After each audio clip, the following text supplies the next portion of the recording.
Hi guys, welcome to today's video, and as you can see by the title, wherever you read it from, today is going to be information about my ball python, Salem.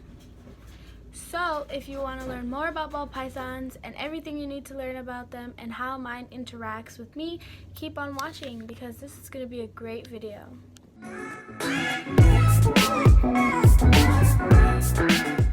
So I just want to say that one, I did not forget to make a video. I have been very lazy recently with making a video. I am working on my editing and my camera skills, so you have to kind of bear with me. And the background noise right now is my animals, my bearded dragons, being a little rowdy today for some strange reason, but that's them. But like I was saying, I did do a lot of changes around, which is my room. I changed my room around. As you can see in the background, I changed my room around, and I also changed a lot of things when it comes to my animals. So that really has nothing to do with this video, but I just want to say that I did not forget. I just been extremely lazy, and I just have not been feeling a video lately. Like, I haven't been feeling like a video, but I have recorded them. It's just coming down to the point where I have to edit them, where I really just have been massively lazy with it, and I haven't gotten down to doing anything. So yes, this is Salem. He's in a ball right now because he's a little scared, but he is a male ball python. I don't know what breed he is just yet. I haven't gone to go check. I just know that he's a traditional mixed ball python. I don't know what he's mixed with. I'm guessing pastel because he kind of has pastel colors. So I want to say he's a mixed pastel ball python. And he is, let's see if I can get him out though. Okay, there he goes. He is pretty big. This is him right now. He's pretty long. And he's still in baby stage, so I can't wait till he gets a little bit bigger. But this is him. So this is Salem. I want to say taking care of ball python really does depend on your ball python. I know for mine, when I first got him, I couldn't hold him for about a week or two because he was still getting used to his cage and his enclosure and everything, the noise around and the people. He was just really just getting used to me, so I really left him in the cage for about 2 to 3 weeks, I can say. Before I started handling him like now, I did learn a lot with him. When he is aggravated, he does hiss at me, and when he's hungry, he does hiss. They do hiss when they're hungry, so that's one good fact about them, is that they hiss when they're really hungry or when they know it's about to be feeding time. So I tend to feed him on a specific schedule, which is every Tuesday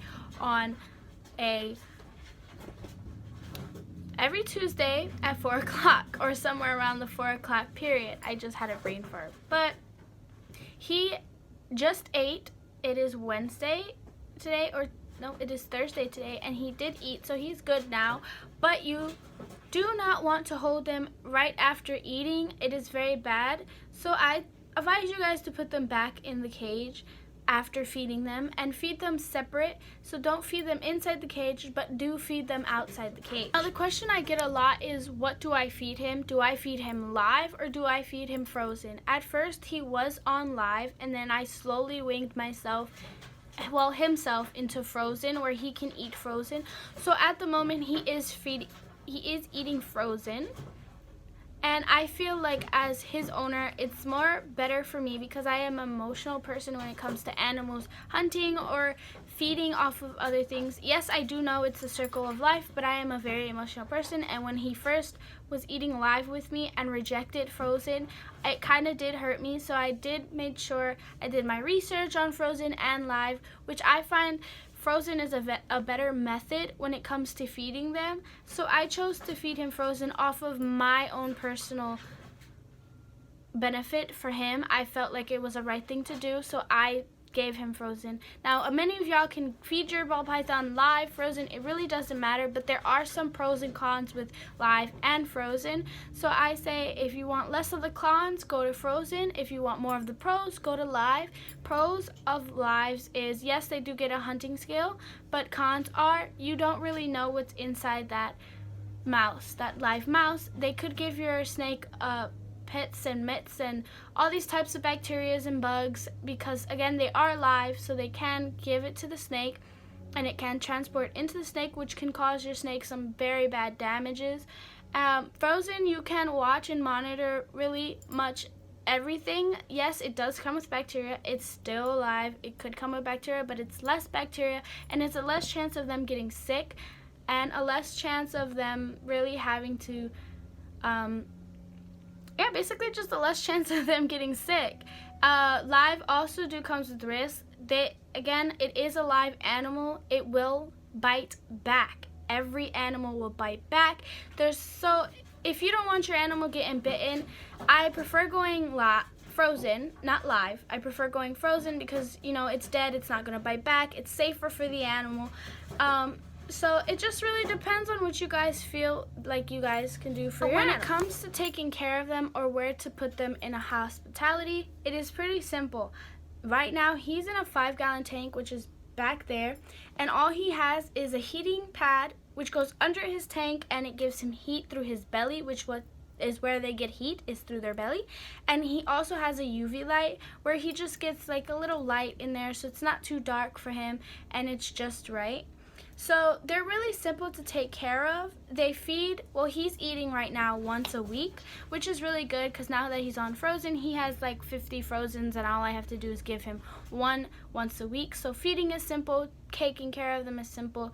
And a lot of questions I get with Salem is, how come he's so comfortable with me right now? And this is because I took the time and effort to get him used to being on top of me, with me, getting him used to movements like this, because at first he was a little fidgety, he would go down a ball, but now he's cool. As you can see, he's chilling and he's fine, and he's really just a loving little bundle of joy that I love so much. So now we're going to get into the topic where it's how to hold them. I can hold Salem however I please because he allows me to. Let me try to get him out.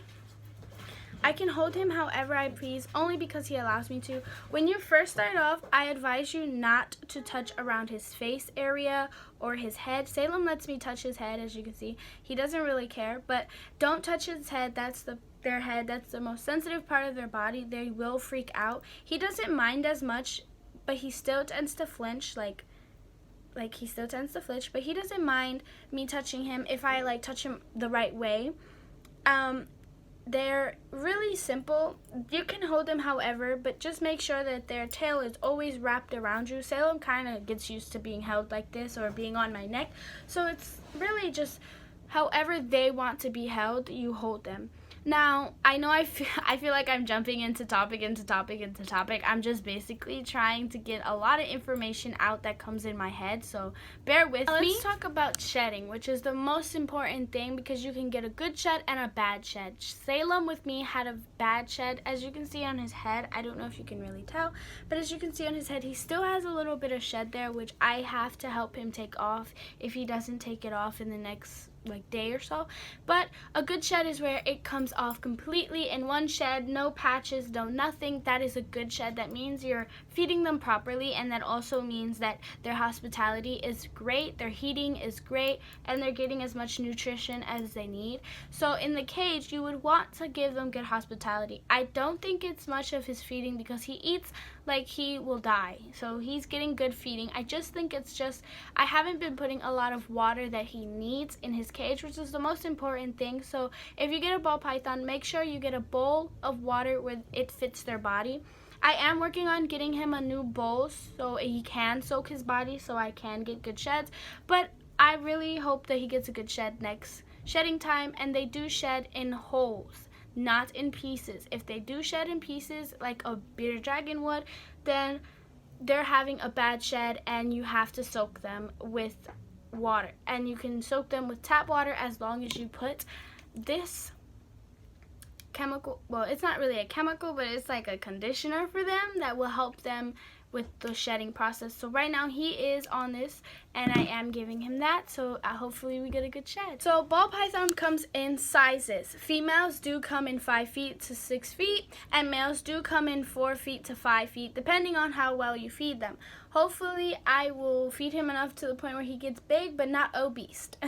I don't want that because it's unhealthy for him, and I don't want an obese snake. I just want a little cute little button like this who is going everywhere at the moment. And they do tend to explore. These are very smart animals. Again, don't forget, they're really smart. He is very smart. The other day he came out of his cage, and I don't know how. He just came out of his cage. So I just want to say I hope you guys enjoy this video all about Salem, and if you want more videos like this, this is all for this video. I hope you guys enjoyed it. If you did, leave a comment, like, and subscribe, and I will promise you I will keep you guys posted with videos. And now that I have my camera, I am definitely going to start posting more videos, and I hope you guys really do enjoy, and I will see you guys on my next video. Bye.